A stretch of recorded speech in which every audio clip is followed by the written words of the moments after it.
Todo el mundo tiene los ojos puestos en el Vaticano. El Papa Francisco, una de las figuras más influyentes de nuestra era, acaba de fallecer, poniendo fin a uno de los pontificados más destacados de la historia reciente. En este video, vamos a explorar quién fue Jorge Mario Bergoglio, cómo sus ideas moldearon el mundo y por qué su legado está generando tantas discusiones en este momento decisivo. Mientras el cónclave se acerca y la Iglesia se prepara para elegir a su nuevo líder, surgen preguntas urgentes. ¿Qué rumbo tomará el catolicismo? ¿Qué cambios podemos esperar? Y, aún más importante, ¿qué nos pueden seguir enseñando las lecciones de Francisco sobre liderazgo, esperanza y transformación personal, incluso después de su partida?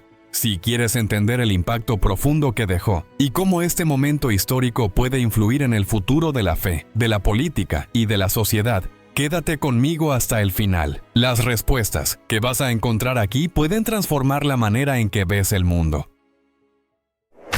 Desde su nacimiento en Buenos Aires, el 17 de diciembre de 1936, Jorge Mario Bergoglio creció en una familia de raíces italianas y fuerte tradición católica. Su padre, Mario, ferroviario, y su madre, Regina, ama de casa, le transmitieron valores de trabajo duro y fe inquebrantable. El ambiente de crisis económica en la Argentina de aquella época no solo moldeó su visión del mundo, sino que también fortaleció su mirada atenta hacia las necesidades de los pobres. Desde muy joven, Jorge mostraba una sensibilidad poco común ante la realidad social que lo rodeaba. Aún en su infancia, Jorge fue matriculado en escuelas católicas, donde demostró un interés genuino por las humanidades, destacándose en filosofía y literatura. Una grave neumonía que llevó a la extirpación de parte de un pulmón podría haber limitado sus ambiciones, pero al contrario, profundizó su fe y su determinación. La figura de su padre, símbolo de esfuerzo silencioso, y de su madre, de devoción serena, fueron pilares de su formación ética. Durante su adolescencia, Jorge desarrolló una profunda espiritualidad al mismo tiempo que se interesaba por el mundo académico. Su decisión de ingresar en el seminario jesuita fue motivada por una búsqueda sincera de servicio, sumada a la influencia de maestros religiosos que valoraban el pensamiento crítico. La Compañía de Jesús, con su tradición de formación intelectual rigurosa y acción social, fue la elección natural para quien quería unir fe y razón. La preparación intensa y exigente fortalecía no solo el conocimiento teológico, sino también la capacidad de liderazgo. El joven Bergoglio también se dedicaba a la lectura de autores clásicos, como Dostoyevsky y Borges, además de desarrollar interés por temas filosóficos modernos. La Argentina de la primera mitad del siglo XX era un país en ebullición, donde golpes militares y breves periodos democráticos se alternaban rápidamente. La inestabilidad política creaba un ambiente de inseguridad social y económica, afectando principalmente a las clases populares. El peronismo emergía como una fuerza política que intentaba equilibrar las tensiones entre las élites y los trabajadores. En ese caldo de conflictos, jóvenes como Jorge Bergoglio crecían atentos a las desigualdades más evidentes. Las sucesivas crisis económicas agravaban la pobreza y la exclusión social, acentuando la necesidad de instituciones que promovieran la estabilidad y el amparo a los más vulnerables. La desvalorización de la moneda, el desempleo y la represión creaban un escenario de desesperanza colectiva. La juventud argentina, sin perspectivas claras, buscaba alternativas en movimientos políticos, culturales y religiosos. Este ambiente turbulento impulsó el fortalecimiento de la misión social de la Iglesia Católica. Fue en este contexto que la figura de Bergoglio comenzó a formarse, con una mirada atenta a las heridas sociales que necesitaban ser sanadas. La Iglesia Católica Argentina ganaba relevancia como fuerza de cohesión social en medio del caos político. Órdenes como la de los jesuitas, a la cual Bergoglio llegaría a pertenecer, apostaban firmemente por la educación como medio de transformación social. Universidades católicas, seminarios y escuelas se convertían en centros de formación no solo religiosa, sino también cívica y ética. La Iglesia veía expandirse su papel más allá de los rituales. Ahora era llamada a mediar en los conflictos y a ofrecer esperanza. Para los jóvenes con vocación, el sacerdocio se convertía en una plataforma de intervención activa en el destino del país.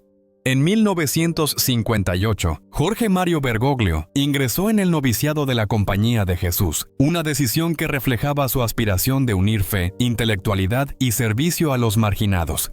La orden jesuita, conocida por su exigencia académica y acción social, representaba para Bergoglio un ideal de vida religiosa activa. Desde el principio, se destacó por su liderazgo natural y su capacidad para dialogar con diferentes realidades humanas. Sus estudios de filosofía lo conectaron profundamente con temas como ética, lógica y antropología. Durante sus años de formación, Bergoglio estudió en instituciones de renombre, como el Colegio Máximo de San José, donde profundizó sus conocimientos en filosofía y teología.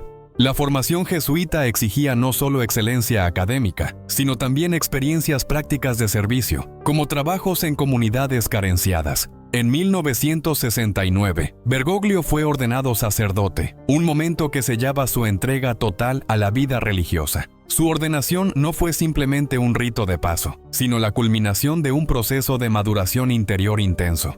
Desde los primeros años de ministerio, priorizó una práctica pastoral de cercanía con el pueblo, rechazando formalismos vacíos. La espiritualidad de Bergoglio estaba profundamente marcada por el llamado a la acción concreta, inspirado en las enseñanzas de San Ignacio de Loyola. Su capacidad de escuchar, acoger y dialogar se volvía cada vez más evidente. A partir de su ordenación, Jorge comenzó a asumir responsabilidades pastorales y académicas, siempre guiado por la humildad y la búsqueda de la justicia social. Como profesor y orientador espiritual, influenció a generaciones de seminaristas con su estilo directo y empático.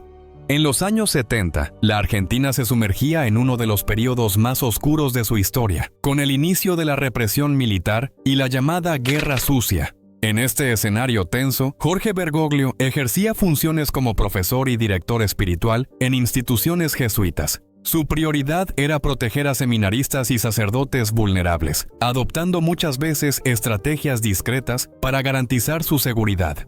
Bergoglio se equilibraba entre la fidelidad a la misión de la Iglesia y la necesidad urgente de salvar vidas. En 1973, a los 36 años, Jorge Mario Bergoglio fue nombrado provincial de la Compañía de Jesús en la Argentina, un cargo de extrema responsabilidad. La designación ocurrió en plena dictadura militar, exigiéndole una habilidad política y pastoral poco común. Como líder de los jesuitas, tuvo que navegar entre las presiones de las autoridades militares y las expectativas internas de resistencia y protección. Su estrategia era la prudencia activa, evitar enfrentamientos directos mientras trabajaba entre bastidores para proteger a los perseguidos. El liderazgo de Bergoglio en ese periodo estuvo marcado por decisiones difíciles y una visión clara de la necesidad de preservar la integridad de la misión jesuita. Fomentaba una iglesia más silenciosa, pero no menos efectiva, en la defensa de los derechos humanos. Muchos de sus contemporáneos lo veían como alguien que salvaba vidas de manera estratégica, en un contexto en el cual cualquier acción abierta podía resultar en muertes. Aún así, más tarde, algunos críticos lo acusaron de falta de enfrentamiento explícito al régimen. A pesar de las críticas, historiadores y testigos señalan que Bergoglio ayudó a ocultar y proteger a perseguidos políticos, utilizando recursos limitados y redes de solidaridad. Tras años de intensa actividad pastoral y liderazgo en medio de la turbulencia política, Bergoglio atravesó un período de aislamiento. En 1986 fue enviado a Córdoba, donde vivió en reclusión durante cerca de 2 años, asumiendo funciones modestas como confesor y orientador espiritual. Ese tiempo de alejamiento fue impuesto por tensiones internas en la orden jesuita, fruto de divergencias sobre su estilo de liderazgo. En lugar de resistirse, Bergoglio aceptó el aislamiento como una oportunidad de purificación espiritual. Durante el período en Córdoba, Bergoglio se sumergió intensamente en la oración y en la reflexión sobre su propia vocación y sus fallos.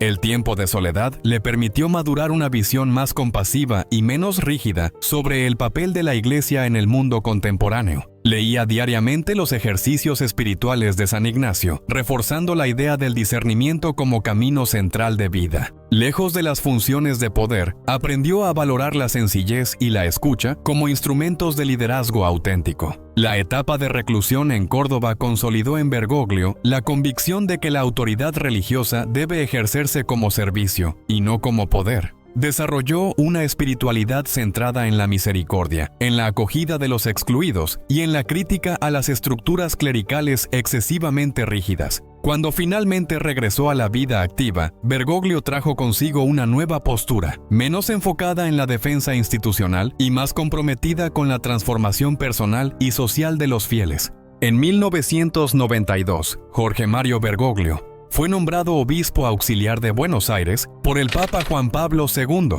una designación que sorprendió a muchos debido a la discreción de su trayectoria hasta ese momento. Como obispo, adoptó de inmediato un estilo pastoral cercano a los pobres y a las periferias urbanas. En lugar de limitarse a los espacios formales de la iglesia, Bergoglio realizaba visitas constantes a villas miseria y hospitales. Su sencillez, unida a una inteligencia pastoral refinada, rápidamente llamó la atención dentro de la jerarquía eclesiástica. En 1998, tras la muerte del entonces arzobispo Antonio Quarracino, Bergoglio fue nombrado arzobispo de Buenos Aires, asumiendo el liderazgo de la diócesis más grande del país. Como arzobispo, implementó reformas que acercaron la iglesia a la población, descentralizando la atención pastoral y fomentando pequeñas comunidades de base. Su opción por una vida austera, viviendo en un pequeño apartamento y utilizando transporte público, consolidó su imagen de pastor cercano al pueblo. Rechazaba privilegios tradicionales, lo que despertaba tanto admiración popular como resistencia entre sectores más conservadores. En 2001, Bergoglio fue creado cardenal por el Papa Juan Pablo II, recibiendo el birrete rojo con la misma sencillez que caracterizaba su vida cotidiana. Durante la ceremonia, pidió que parte de los fondos destinados a la celebración fueran donados a los pobres de Buenos Aires. En el colegio cardenalicio se destacaba por su perfil discreto, reacio a los reflectores y a las intrigas palaciegas. Sin embargo, su influencia crecía, especialmente entre quienes deseaban una iglesia menos eurocéntrica y más conectada a las realidades del sur global. A lo largo de esos años, su nombre comenzó a mencionarse discretamente en cónclaves y reuniones internas como un posible papable. La grave crisis económica de 2001 en la Argentina sumió al país en un colapso social, con bancos cerrados, saqueos a supermercados y millones de desempleados. En ese escenario de desesperación, el entonces arzobispo Bergoglio se destacó como una de las principales voces en defensa de los pobres y marginados. En sus homilías y discursos públicos, denunciaba con valentía la corrupción política y la indiferencia de las élites financieras. Sus palabras simples pero contundentes resonaban en las calles, en los barrios populares y en las asambleas políticas. Él veía la crisis no solo como un desastre económico, sino como una falla moral profunda de una sociedad basada en el consumismo y en la exclusión. Proponía una iglesia pobre para los pobres, idea que más tarde sería central en su pontificado. Sus acciones iban más allá de la retórica. Movilizó redes de solidaridad para la distribución de alimentos, creó centros de acogida e incentivó a los sacerdotes a permanecer cerca de las comunidades en sufrimiento. Su postura crítica, sin embargo, no estuvo exenta de tensiones con el poder político. Gobiernos de diferentes matices ideológicos veían en Bergoglio una amenaza a la estabilidad, ya que su popularidad crecía mientras la confianza en las instituciones se derrumbaba. A pesar de las presiones, mantenía una independencia firme, rechazando alianzas partidarias y defendiendo principios universales de justicia social. En 2013, tras la sorprendente renuncia de Benedicto XVI, la Iglesia Católica enfrentaba uno de los momentos más críticos de su historia moderna. Escándalos financieros, crisis de abusos y pérdida de relevancia social exigían un liderazgo capaz de restaurar la credibilidad y la misión evangélica de la institución. En el cónclave, Jorge Mario Bergoglio emergió como una opción inesperada, pero sumamente adecuada. Su trayectoria de sencillez, valentía y compromiso social resonó entre los cardenales. Al ser elegido, escogió el nombre de Francisco, evocando al santo de la pobreza y la paz en un gesto cargado de significado. La elección del nombre Francisco señaló de inmediato una nueva dirección para el papado. Enfoque en los pobres, en la humildad y en la reforma estructural de la Iglesia. Desde el primer momento, el nuevo Papa rompió protocolos al saludar a la multitud con una sencillez inédita, pidiendo la bendición de los fieles antes de bendecirlos él mismo. Estos gestos simbólicos conquistaron rápidamente la simpatía popular y la atención de los medios de comunicación de todo el mundo. Su lenguaje directo y su postura accesible contrastaban con la formalidad de los pontificados anteriores. Entre las primeras acciones de su pontificado destacaron la reforma de la curia romana y el enfrentamiento a la crisis de abusos sexuales, dos temas delicados y complejos. Francisco creó comisiones de investigación, introdujo mecanismos más rigurosos de control y sanción, y buscó dar transparencia a las finanzas del Vaticano. Paralelamente, impulsó una visión de iglesia en salida, misionera, cercana a los olvidados y no confinada al confort de las instituciones. Cada uno de sus movimientos parecía reafirmar el deseo de recuperar el espíritu original del Evangelio. La decisión de residir en la Casa Santa Marta, rechazando el tradicional palacio apostólico, reforzó aún más su imagen de líder sencillo y cercano al pueblo. Desde el inicio de su pontificado, Francisco emprendió una amplia reforma administrativa en el Vaticano, enfocándose en una mayor transparencia financiera y en la descentralización del poder. La creación del Consejo de Cardenales, conocido como C9, fue una de sus primeras medidas para hacer más colegiada la gobernanza de la Iglesia. Al mismo tiempo, enfrentó la difícil tarea de combatir los abusos sexuales cometidos por miembros del clero, imponiendo medidas disciplinarias más severas. A pesar de los avances, la resistencia interna se mostró fuerte, especialmente entre sectores que temían la pérdida de privilegios. La reforma avanzaba, pero no sin enfrentamientos intensos. Otro eje fundamental de su acción fue la promoción de la sinodalidad, es decir, la participación más activa de obispos y laicos en las decisiones de la Iglesia. Francisco creía que el futuro de la fe católica exigía una escucha genuina de los diversos pueblos y culturas. Animó a realizar asambleas sinodales sobre temas sensibles como la familia, la juventud y la Amazonía, donde se debatieron cuestiones como el papel de la mujer en la Iglesia y la necesidad de nuevas formas de evangelización. La apertura al debate generó entusiasmo en muchos, pero también atrajo críticas de los sectores más tradicionales. La polarización interna se intensificaba. En el ámbito internacional, Francisco se convirtió rápidamente en una referencia moral y diplomática. Su papel en el acercamiento entre Cuba y Estados Unidos en 2014 fue un hito de la diplomacia vaticana contemporánea. Además, lideró esfuerzos globales en la defensa de los refugiados, en la lucha contra el cambio climático y en la promoción de la justicia social, temas destacados en documentos como la encíclica Laudato Si. Francisco se posicionaba no solo como líder espiritual, sino también como una voz activa en la arena política mundial. Sobre los conflictos armados contemporáneos, como la guerra entre Rusia y Ucrania y las tensiones entre Israel y Palestina, Francisco adoptó una postura clara en defensa de la paz. Condenó el sufrimiento de los civiles y clamó por negociaciones inmediatas, reafirmando que la guerra nunca es una solución legítima para los conflictos humanos. Aunque fue criticado por algunos sectores debido a su lenguaje diplomático equilibrado, su prioridad siempre fue proteger a los inocentes y evitar la escalada de violencia. El pontificado de Francisco se identifica ampliamente por la centralidad de la misericordia como esencia de la vida cristiana. Desde el inicio reafirmó que el amor de Dios no debe estar condicionado por normas rígidas, sino ofrecido incondicionalmente a todos. Su lema papal, Miserando ad que eligendo, refleja esta visión pastoral, enfatizando la compasión por encima del juicio. Francisco buscó transformar la imagen de la Iglesia, promoviendo una institución más acogedora y menos autorreferencial. A pesar de los numerosos avances, Francisco enfrentó considerables resistencias internas, especialmente de sectores conservadores que veían sus reformas como amenazas a la tradición. Temas como la apertura pastoral a los divorciados, el abordaje de cuestiones LGBTQIA+, y la descentralización eclesial generaron intensos debates. La tensión entre tradición y renovación fue una constante en su gobierno, reflejando las complejidades de liderar una institución milenaria. Sus opositores lo acusaban de relativismo, mientras que sus defensores lo veían como un restaurador del espíritu del Evangelio. El impacto global del Papa Francisco trascendió la esfera religiosa, influyendo en debates políticos, sociales y ambientales a escala internacional. Su énfasis en causas como la preservación del medio ambiente, la lucha contra la desigualdad y la acogida de migrantes devolvió a la Iglesia Católica al centro del debate público. Documentos como Fratelli Tutti y Laudato Si son referencias mundiales en temas de ética social y política. Francisco rescató la dimensión profética de la Iglesia, incluso en un mundo cada vez más secularizado y pluralista. Con su muerte, la Iglesia enfrentó un momento de profunda reflexión, iniciando un nuevo cónclave para elegir a su sucesor. La elección del nuevo Papa se volvió crítica.